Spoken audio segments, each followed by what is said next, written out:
আসসালামু আলাইকুম। জামাতের সাতক্ষীরা জেলার আমির এবং সাতক্ষীরা ৪ অর্থাৎ শ্যামনগর থেকে নির্বাচিত এমপি গাজী নজরুল ইসলাম অত্যন্ত সম্মানিত লোক এবং প্রবীণ লোক। তার বয়স হয়েছে ৭৫ বছর। তার স্ত্রী রয়েছে। তিনি একটি জেলার জামায়াতের নেতৃত্ব দিচ্ছেন। তিনবার সেখান থেকে তিনি সংসদ সদস্য নির্বাচিত হয়েছেন। সেই গাজী নজরুল ইসলাম তিনি একটি অত্যন্ত ব্যক্তিগত ভিডিও ভাইরাল হয়,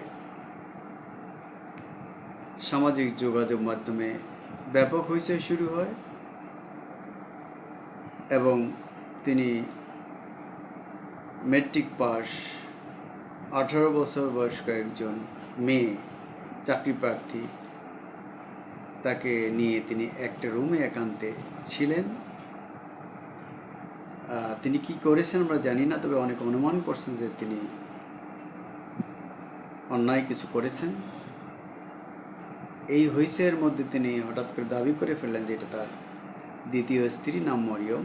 সম্প্রতি তার দ্বিতীয় বিয়ে হয়েছে প্রথম স্ত্রীর অনুমতি সাপেক্ষে। কিন্তু এর আগে তিনি দাবি করেছেন যে এই ভিডিওটি এআই দিয়ে তৈরি। পরে অবশ্য রিউমার স্ক্যান থেকে বলা হয় যে এটা সঠিক ভিডিও, এআই দিয়ে তৈরি নয়, অরিজিনাল। যাই হোক, অন্য দলের এমপিরা এ ধরনের ঘটনা ঘটান কিনা, চুরি চামারি বাটপারি অনেক কিছু করেন কিনা আমরা জানি না। এগুলো খুব বেশি সামাজিক যোগাযোগ মাধ্যমে আসেনি। বা তবে এই জামাত ইসলাম যারা সৎ লোকের শাসন, আল্লাহর আইন চায়, সবসময় বলে বেড়ায়, তাদের বিরুদ্ধে কিন্তু ৭১ সালেও নারী ধর্ষণ, মানবাধিকার লঙ্ঘনের অভিযোগ ছিল, মামলা হয়েছে, অনেকের ফাঁসি হয়েছে, সরকার বদলের কারণে অনেকে বেঁচে গেছে। জামাতের লোকেরা অন্তত চুরি করতে পারে, নারী নির্যাতন করতে পারে, এটা মানুষ বিশ্বাস করতে চায় না। কিন্তু আমরা দেখলাম যে সামাজিক যোগাযোগ মাধ্যমে গাজী নজরুল ইসলামের বিরুদ্ধে অভিযোগ ওঠার পর তাদের জামাতের যে বট বাহিনী তার পক্ষে অবস্থান নিয়ে হইচের জবাব দিতে থাকে। কিন্তু এবারে তারা যতই শক্তিশালী হোক না কেন কুলিয়ে ওঠেনি, কারণ জামাত নিজের অর্থাৎ দল সিদ্ধান্ত নিয়ে বৈঠক করে তার নৈতিক স্খলনজনিত কারণে তাকে দল থেকে বহিষ্কার করেছে।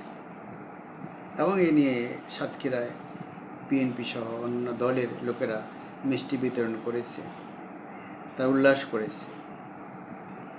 এর আগে আমরা দেখেছি একজন জামাত নেতাকে অন্যায় করার কারণে জুতার মালা গলায় দেওয়া হয়েছে, আরেকজন বলাৎকারের অভিযুক্ত। এর আগে আমরা জামাত না হলে একজন মাওলানাকে আমরা সোনারগাঁয়ে নারী নিয়ে ধরা পড়ার বিষয়টি দেখেছি। তিনি একজন মাওলানা, খুবই ভালো আইজিন। যাই হোক, এই ধরনের মাওলানা মৌলবীদের বিরুদ্ধে মাদ্রাসায়, ছাত্রাবাসগুলিতে ছাত্রদের বলাৎকার সহ নারীদের, এর আগে কোনো এক নারীর বাথরুমে ক্যামেরা লাগিয়ে ছবি দেখার ঘটনার অভিযোগ এসেছে। তো এগুলো কেন হয় আমরা জানি না, এগুলো অন্যরা হয়তো অন্য অভিযোগ থাকতে পারে, কিন্তু জামাত কিংবা মাওলানা মৌলবীদের বিরুদ্ধে এদের অভিযোগ, এভাবে আসা, প্রমাণিত হওয়া, দল থেকে বহিষ্কার করা, এগুলো মানুষ আসলে বিশ্বাস করতে চায় না, ভালোভাবে নেয় না। তো আমার মনে হয় গাজী সাহেবের যে বিরুদ্ধে যে অভিযোগ আছে, এ ধরনের আরও অনেক গাজীর বিরুদ্ধে এই অভিযোগ আছে, জামাতের ভিতরে আছে, জামাতের বাইরে যে দল আছে তাদের বিরুদ্ধে আছে। এগুলো তদন্ত হওয়া উচিত, বিচার হওয়া উচিত। আর এই চাকরির নামে যে এমপিদের সুপারিশের যে একটা বিধান, এটা বাতিল করা উচিত বলে আমরা মনে করি। কারণ এই সুবিধা নিয়ে তারা অনেক কিছুই করে, যাই অন্যায় করে। তো গাজী সাহেবের সদস্যপদ এখন থাকবে কিনা সেটা নিয়ে প্রশ্ন দেখা দিচ্ছে। এর আগে অবহেলা এবং লতিফ সিদ্দিকীর সদস্যপদে অবহেলা, সদস্যপদ যায়নি। দল থেকে বহিষ্কার করার পরে এবং লতিফ সিদ্দিকী অবশ্য বিতর্কের মুখে পদত্যাগ করেছিলেন।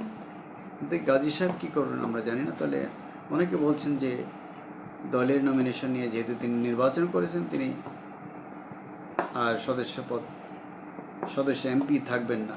অনেকে বলছেন যে যে অভিযোগে তিনি দল থেকে বহিষ্কৃত হয়েছেন তার জন্য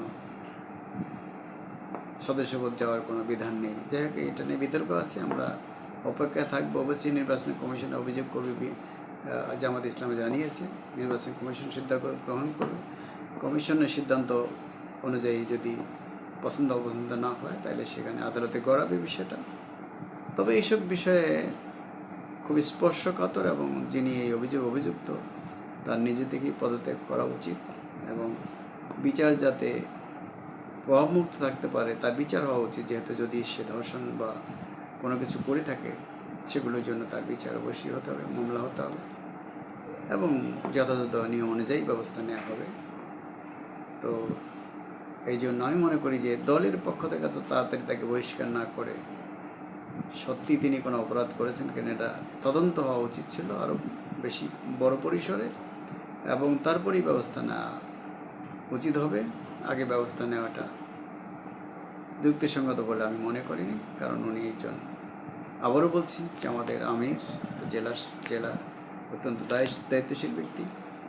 তিনি এমপি তিনবারের এবং অত্যন্ত বয়স্ক প্রবীণ লোক, 75 বছর যার বয়স। তার বিরুদ্ধে এ ধরনের অভিযোগ ওঠা এবং অভিযোগের পরপরই আত্মপ্রকাশ সমর্থন করা, না করার সুযোগ দিয়ে দল থেকে বহিষ্কার করা আরও সময় নিয়ে করা উচিত ছিল বলে আমি মনে করি, আমরা মনে করি বন্ধুরা। তো যাই হোক, এ ধরনের বিধি ব্যবস্থা আমাদের দেশে খুব একটা গ্রহণযোগ্য নয়।